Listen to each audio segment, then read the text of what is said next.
Assalamualaikum warahmatullahi wabarakatuh. Selamat pagi anak-anak. Bagaimana kabar kalian hari ini?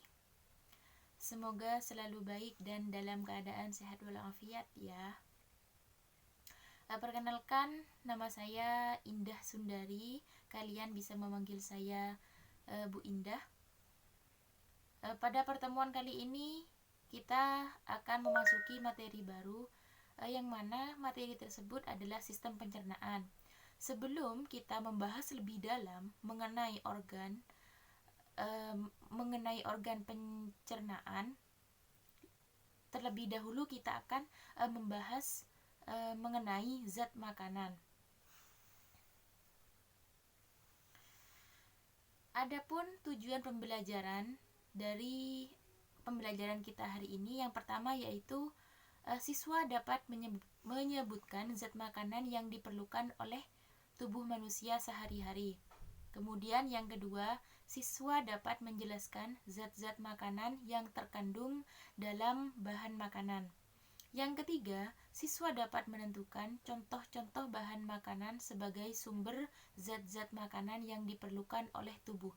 Dan yang terakhir, siswa dapat menganalisis berbagai jenis zat adiktif makanan beserta bahayanya bagi kesehatan tubuh. Berbicara tentang makanan, apa sih makanan itu? Menurut kalian apa makanan? Apa ini yang dinamakan makanan? Jadi, makanan itu adalah sesuatu yang dapat dikonsumsi, seperti bahan pangan dan lauk pauk, serta bahan yang kita makan akan membentuk jaringan tubuh. Jadi, makanan yang masuk ke dalam tubuh kita itu nantinya akan membentuk jaringan dalam tubuh kita, yang mana makanan itu juga memberikan sumber tenaga dan mengatur semua proses yang ada di dalam tubuh kita. Adapun fungsi makanan, yang pertama yaitu sebagai penyedia energi. Jadi, kalau misalkan kita tidak makan, tubuh kita tidak dimasuki oleh makanan apapun, pastinya kita akan lesu, lemas gitu. Maka dari itu, makanan itu berfungsi sebagai penyedia energi bagi tubuh kita. Kemudian yang kedua yaitu sebagai pertumbuhan serta pembangunan tubuh. Yang ketiga, pemeliharaan jaringan serta perbaikan jaringan tubuh.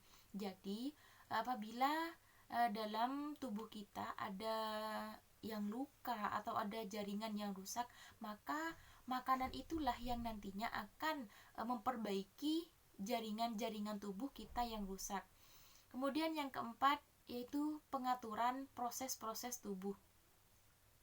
Dan yang terakhir yaitu pertahanan tubuh terhadap penyakit. Kemudian di sini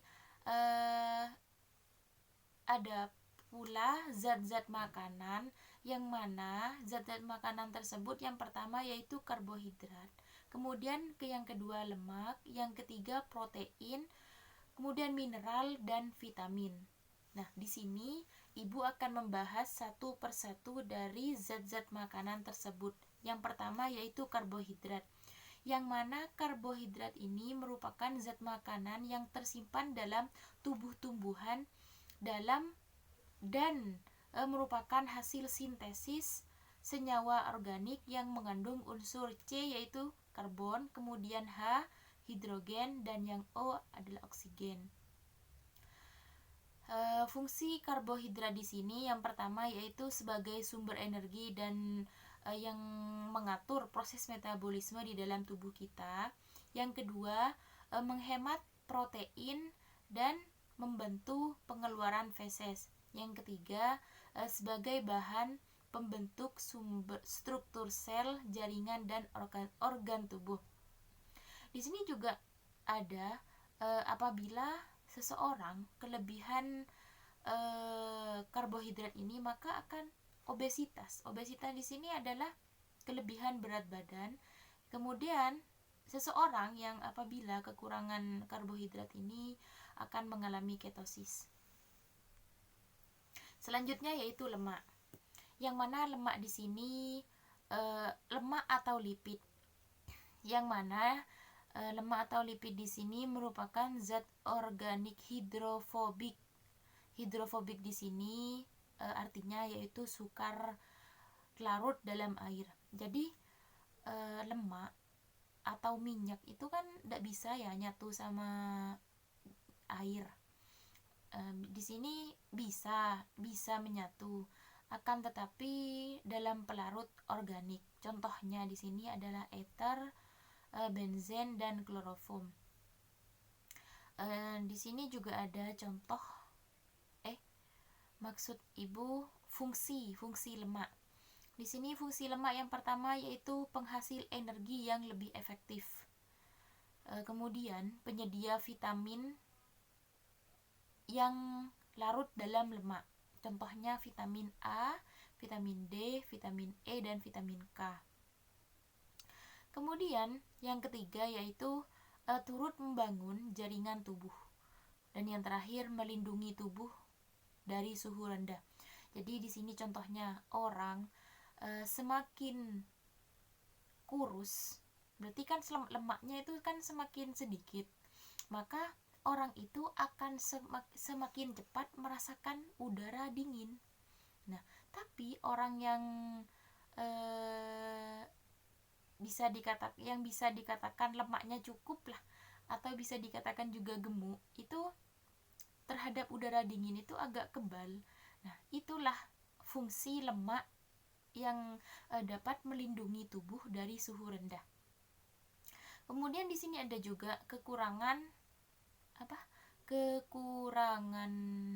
lemak itu bisa menyebabkan depresi, terus beresiko kekurangan vitamin, karena di sini kan lemak itu sebagai penyedia vitamin yang larut dalam lemak. Jadi kalau misalkan orang kekurangan lemak itu juga bisa kekurangan vitamin. Terus itu tadi kedinginan dan cepat lapar dan lelah juga. Kemudian orang yang kelebihan lemak itu bisa menyebabkan stroke, kemudian diabetes dan gangguan jantung. Kemudian selanjutnya yaitu protein, yang mana sumber protein di sini berasal dari daging yang berwarna merah. Kemudian daging unggas kayak ayam gitu. Kemudian telur, susu, kerang, keju, dan kacang-kacangan. Fungsi protein di sini yaitu untuk menghasilkan jaringan baru, menggantikan protein yang hilang, kemudian pembuatan protein baru dengan fungsi khusus, sumber energi, mengatur keseimbangan air, memelihara kenetralan tubuh, kemudian pembentukan antibodi dan yang mengangkut zat-zat gizi. Kemudian selanjutnya yaitu mineral.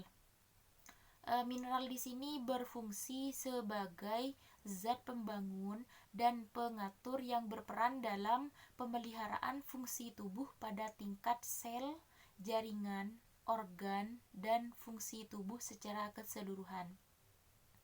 Di sini mineral terbagi menjadi dua, yaitu mineral makro atau makromineral, yang mana makromineral di sini merupakan mineral yang dibutuhkan dalam jumlah banyak dalam tubuh manusia. Di sini contohnya yaitu Na, kemudian Cl, yang selanjutnya K, P, magnesium, dan yang terakhir S. Kemudian di sini mineral mikro atau mikromineral, yang mana mikromineral ini merupakan mineral yang dibutuhkan dalam jumlah sedikit. Kemudian vitamin.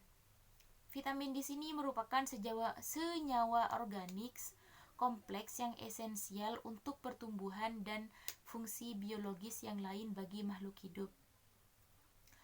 Di sini ada vitamin yang larut dalam air dan vitamin yang tidak bisa larut dalam air. Vitamin yang larut dalam air ini yang pertama yaitu vitamin B, kemudian vitamin C. Kemudian vitamin yang tidak larut dalam air, berarti vitamin ini yang bisa larut dalam lemak seperti yang Ibu sampaikan tadi, yaitu vitamin A, vitamin D, vitamin E, dan vitamin K. Kemudian selanjutnya yaitu zat aditif makanan, yang mana zat aditif makanan adalah bahan yang ditambahkan dan dicampurkan pada proses pengolahan makanan. Fungsinya di sini yaitu sebagai pewarna makanan atau pewarna minuman, kemudian penguat cita rasa, kemudian penjernih larutan, pemucat, pengembang adonan, dan pengawet. Di sini banyak ya contohnya, maksudnya makanan-makanan yang dikasih ini, yang diberi zat aditif ini.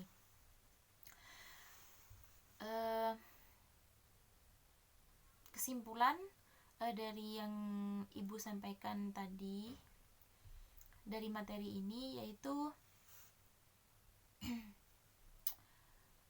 makanan itu merupakan sesuatu yang kita konsumsi, kemudian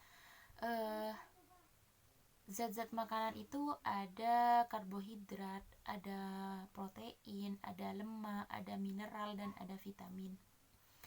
Mungkin ini yang dapat Ibu sampaikan pada kesempatan kali ini. Terima kasih atas segala perhatiannya. Mohon maaf atas segala kesalahan. Wabillahi taufiq wal hidayah. Wassalamualaikum warahmatullahi wabarakatuh.